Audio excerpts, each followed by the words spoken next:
Aqui na região do ABC, como já foi dito, a história do sindicalismo é sinônimo de amadurecimento, organização, seriedade, lutas, conquistas e, claro, conflitos, tensões. Aqui também há muitas empresas dispostas a investir em responsabilidade social e a ter uma relação capital-trabalho em outro patamar, né? A partir de outros paradigmas, como também já foi dito aqui. Infelizmente, essa não é a realidade de todo o território nacional, muito pelo contrário, né?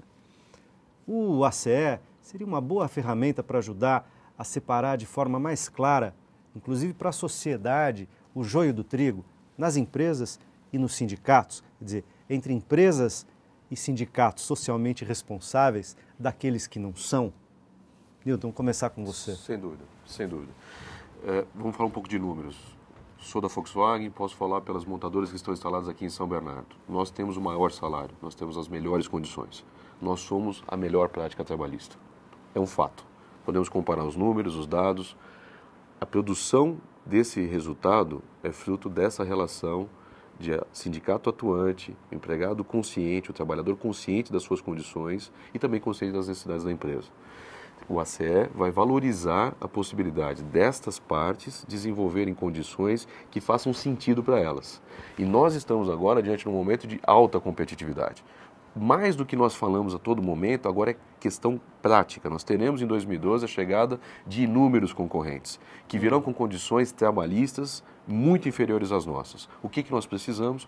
Precisamos de um mecanismo que nos permita ter acordos mais amplos, acordos de mais tempo. A legislação, um exemplo claro, a legislação nos impede de fazer um acordo acima de 2 anos. E há questões que para a empresa é importante para o trabalhador também, que fique regulado por 5 anos. E por que não é problema ficar por 5 anos? Porque se alguma coisa mudar, essa relação ela é tão bem articulada que ela vai permitir um ajuste àquilo que foi acordado. Mas num modelo de debate, num modelo de discussão. Isso oferece segurança jurídica para a empresa. Nós conseguimos, por outros meios, oferecer competitividade a ela, porque ela terá mecanismos que os outros não terão, porque não desenvolve a relação trabalhista no nível que nós desenvolvemos, mas nós teremos, então, de novo, o prestígio de uma boa prática. Caso contrário, nós estaremos diante da comparação direta de salário, de participação nos resultados, de custo trabalhista, e que a legislação não nos permite avançar nos conteúdos dos acordos. Agora, Nilton e Sérgio e doutora Jane, do ponto de vista dos sindicatos, muitas vezes, em décadas anteriores, quando se falava de uma relação, digamos, mesmo que com conflitos, tensa em alguns momentos, mas uma relação colaborativa entre sindicato e empresa, falava assim, sindicato é um sindicalismo de resultado, portanto, um sindicalismo que abre mão da luta histórica do trabalho contra o capital e etc, etc. De certa maneira, esse discurso está anacrônico, está ultrapassado, mas muitos sindicatos ainda se valem, né, de coisas desse tipo para não entrar em negociação com as suas categorias e com os empregadores. Isso, de certa maneira, faz algum sentido ainda? Em algumas categorias faz? Ou isso é, digamos, uma cortina de fumaça, uma certa defesa de sindicatos que não se organizaram suficientemente para enfrentar as novas condições das relações capital e trabalho contemporaneamente? Acho que esse tema é um tema fundamental. Eu, quando assumi a presidência do sindicato em 2008, eu fui apresentado para a imprensa e a primeira pergunta que me fizeram foi assim, será que o sindicato vai voltar a fazer a quantidade de greve que fazia em 1978? Porque na cabeça das pessoas o sindicato forte é aquele que faz bastante greve, né? E greve não é sinal de modernidade, muito ao contrário, é sinal de atraso. Por que as greves ocorriam em 78? Porque não tinha negociação, né? É igual criança chora por causa de quê? Né? Porque não sabe falar quando é pequeno, né? Quando aprende a falar, para de chorar e pede as coisas que quer, né? Então, os trabalhadores tinham toda a necessidade de discutir tudo, mas não tinha canal para dialogar. Então, tinha que fazer demonstração, tinha que gritar, tinha que fazer... Então, quando a gente criou ao longo desses 30 anos N canais de diálogo, de composição e de acordo, os conflitos diminuem, né? Então, isso é uma coisa importante das pessoas entenderem. Não é que o conflito não tem, o conflito está lá todo santo dia. É que agora eles têm um canal de solução, eles se resolvem ali, né? Então, vocês pegam países avançados... Você não precisa ir para saídas... Não precisa, porque você resolve ali. Como a greve, então, o que é a mesa de negociação? A mesa de negociação é uma composição de interesses, né? Quando você está sentado ali, você está discutindo interesses diferentes, tentando compor. Então, os problemas existem, é que agora eles têm um canal de solução, aliás, vários canais de solução. É por isso que nós temos um relacionamento que ele é duradouro, virtuoso, e as coisas se compõem aqui. Criamos as melhores jornadas de trabalho, os melhores direitos trabalhistas estão aqui, fruto dessa relação. Agora, tem que é gente uma construção, isso. né, Celso? Que é uma construção. Uma Não construção. acontece do dia para a noite, Não, né? ele Ela é demorou uma muitos construção. anos, Uma né? coisa pra ser- importante. E isso é o desejável. Né? Da leitura que eu fiz do anteprojeto, o texto me foi passado, que existem requisitos, tanto para as entidades sindicais quanto para empresas, para que elas possam estabelecer esses acordos coletivos especiais, que constam do anteprojeto. E esses requisitos praticamente dão, vamos dizer assim, um selo de qualidade chancelado pelo Ministério do Trabalho, por força do dispositivo no projeto, dão esse selo de qualidade no tocante à representatividade sindical, à qualidade dos membros associados. Quantos associados o sindicato tem no âmbito daquela empresa? Acima de um número X, apenas um percentual X, é que ele vai poder estabelecer negociação para fins desse acordo coletivo especial. E a empresa da mesma forma.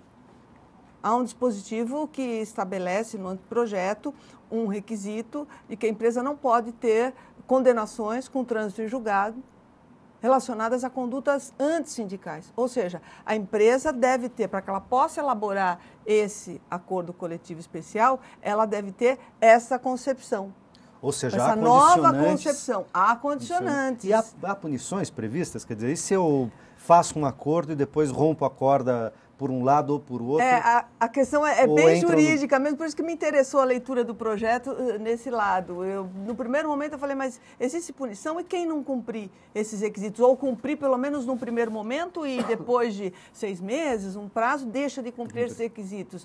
A fiscalização também é feita pelo Ministério do Trabalho, como já é feita hoje em qualquer outra violação a dispositivo da consolidação das leis do trabalho. Então, o Ministério do Trabalho faz a fiscalização e aplica as penalidades administrativas. E a própria parte, né? A parte que entender parte que a outra parte descumpriu, pode denunciar ela o acordo denuncia o também. acordo e não Isso- produzirá mais efeito se confirmada aquela prática indevida. Agora, Mas na nossa realidade, quer dizer, quando você tem relação equilibrada, quando as partes são imbuídas de boa-fé, tem cultura de diálogo, se o acordo não é cumprido por uma das partes, é porque, claro, tem uma justificativa. Alguma coisa mudou no cenário e as partes voltam a conversar para compor. Tem sido essa a nossa situação. Invariavelmente, antes não de ocorre. descumprir, Porque antes se chama a partes- parte e fala, olha, aquilo Ó, que tá nós dando um acordamos, problema cenário aí, o cenário né? mudou, nós O precisamos cenário mudou, nós rediscutir. precisamos rediscutir. Se a negociação é bem feita, se o acordo entabulado é fruto da negociação legítima, da negociação boa, não há problema.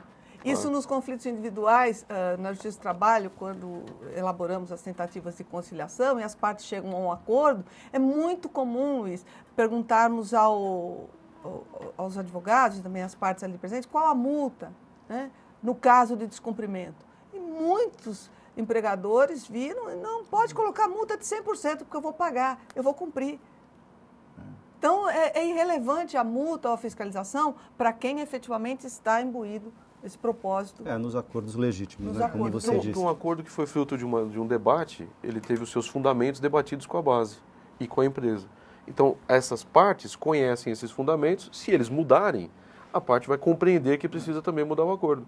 É básico. Se você fez um debate, você discutiu as condições. Para quem impõe, aí talvez tenha dificuldade, porque os fundamentos não foram debatidos, a pessoa não entende a mudança daquele cenário. Não é o caso do que a gente propõe aqui. Então, Essas coisas aconteciam muito num período de instabilidade, né? Na hiperinflação, por exemplo. Você tinha inflação que explodia, né? Cada 3 meses você tinha um pacote econômico.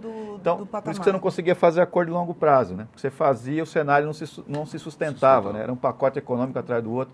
Então, hoje, né, a relação é estabilizada, né? Você tem uma economia estável, então que te permite fazer acordo de mais longo prazo. Nós estamos hoje numa nova realidade realidade. econômica, política, dentro do país também. Então, isso é favorável a pensarmos em novos paradigmas. Então, eu queria falar justamente dessa nova condição política, aprimoramento, amadurecimento também da nossa democracia, etc., desenvolvimento do país, muitos problemas, mas muitos avanços. Mas eu queria pensar nisso agora. Quer dizer, eu não tenho visto, por exemplo, o papel do Estado brasileiro. O Ministério do Trabalho tem participado ativamente desse debate, por exemplo? Vocês estão falando de uma coisa que aponta para não o ACE nele mesmo, mas de certa maneira da base para cima, né, num movimento ascendente, uma indicação de uma nova política da relação capital-trabalho no Brasil, que parte, portanto, de uma outra, como vocês disseram, de outros paradigmas ou de uma outra lógica. De certa maneira, esse debate não tinha, o Ministério do Trabalho não tinha que também estar fazendo e, de certa maneira, protagonizando essa discussão, pensando politicamente.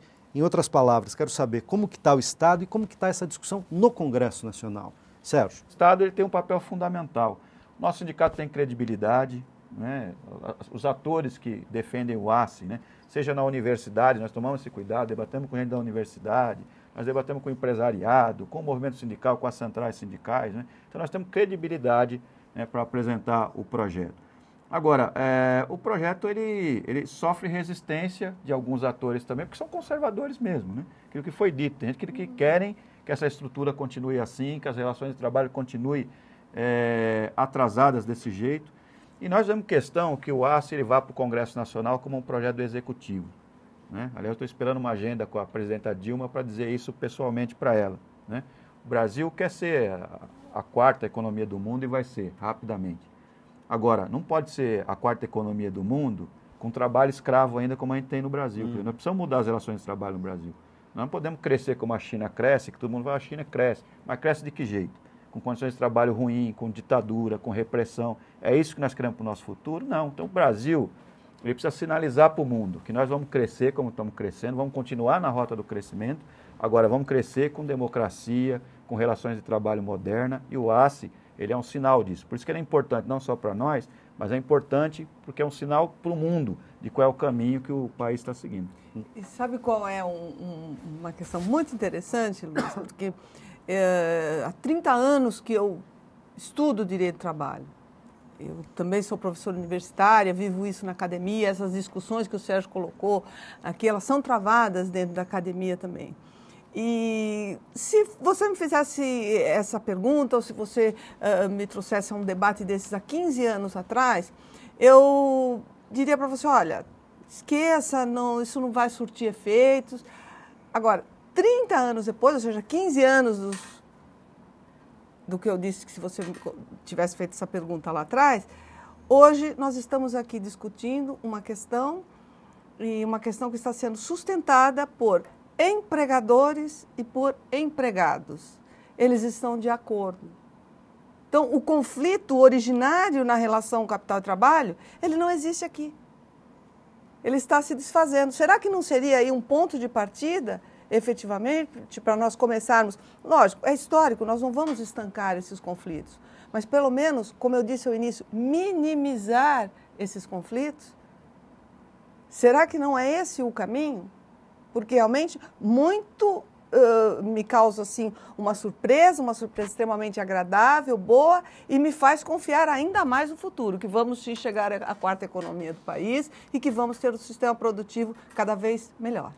O Sérgio e a doutora Jane se anteciparam a minha pergunta para levar para o final do programa. Quero dizer, bom, qual é o futuro? Para onde nós vamos? Nilton, então aproveito e estendo a pergunta a você também. Eu concordo plenamente com o que o Sérgio e a doutora Jane colocaram. Nós precisamos fazer com que as relações de trabalho sejam correspondentes ao momento que nós estamos vivendo no Brasil, né? Há um descompasso entre o que acontece na economia e na organização das empresas no Brasil com a legislação e a relação trabalhista.